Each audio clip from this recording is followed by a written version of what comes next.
We spread the blankets inside for a carpet and eat our dinner in there. We put all the other things handy at the back of the cabin. Pretty soon it darkened up and began to thunder and lighten. So the birds was right about it. Directly it began to rain, and it rained like all fury too. And I never see the wind blow so. It was one of these regular summer storms.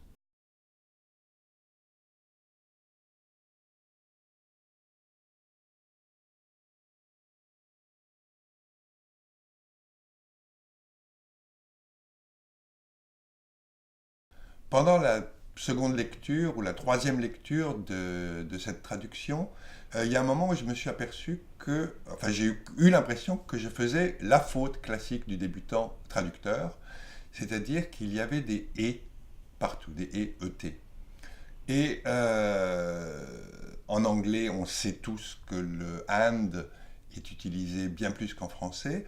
Et donc, moi, je me retrouvais avec un texte qui avait des et partout, et c'est théoriquement une erreur de débutant. Et c'est alors que j'ai fait une petite recherche. Donc, dans l'extrait dont on parle ici, il y a énormément de et, de and, et en comptant dans le texte français, on s'aperçoit qu'il y a exactement le même nombre de et. Donc, j'ai fait un calcul et je me suis aperçu qu'il y avait une énorme proportion de and dans le texte de Mark Twain, c'est-à-dire exactement 5,71% de mots du texte sont le mot and ou n quand écrit en quand il s'agit de Jim qui parle ou d'un noir qui parle. Et j'ai ensuite calculé combien j'avais de et, donc qui est une proportion un petit peu inférieure. Et du coup, je me suis amusé, puisqu'on a des ordinateurs et qu'on peut calculer très très facilement. Donc j'ai pris les livres que j'avais sur mon ordinateur et j'ai fait le calcul. Et je me suis aperçu que le livre qui contient le plus de coordination et, c'est la Bible en latin, la Vulgate, hein, où on a quelque chose comme 8% de et.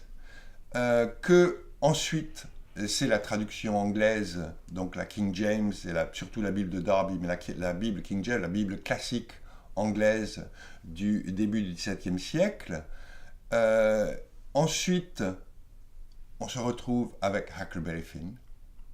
Donc le premier de tous les livres, j'ai essayé sur une quarantaine, cinquantaine de livres, c'est Huckleberry Finn qui a le plus grand nombre de and. Ensuite, on tombe sur Blake, qui est un poète qui se fonde sur la Bible. Donc on se retrouve avec un Mark Twain qui utilise plus de and que tous les autres auteurs américains ou anglais. Donc il était normal qu'en France, dans la traduction française, je me retrouve avec une proportion de et plus forte que la plupart des autres livres de la littérature française.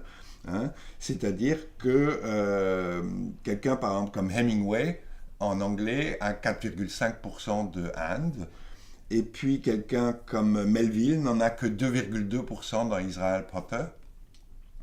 Et étonnamment, puisque j'avais le texte sur l'ordinateur, j'ai fait la vérification avec la première traduction de Huckleberry Finn en français, celle de Hugues, et donc de 1800, juste un an ou 2 ans après l'apparition en anglais, et je me suis aperçu que lui n'avait que 2,2% de and.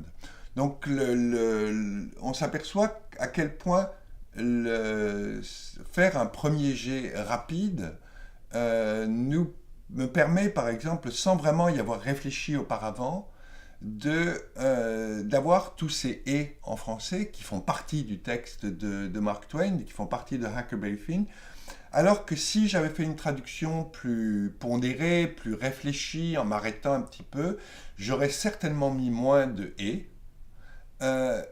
et à partir de ce moment-là, quand on relit et quand on se dit « Ah oui, il faudrait que j'en mette plus, etc. », ce n'est plus possible. C'est-à-dire qu'on ne peut plus artificiellement redonner cette espèce, c'est quelque chose qui s'est fait dans le naturel, c'est-à-dire que au moment du premier jet, il y avait une espèce de réinvention du texte.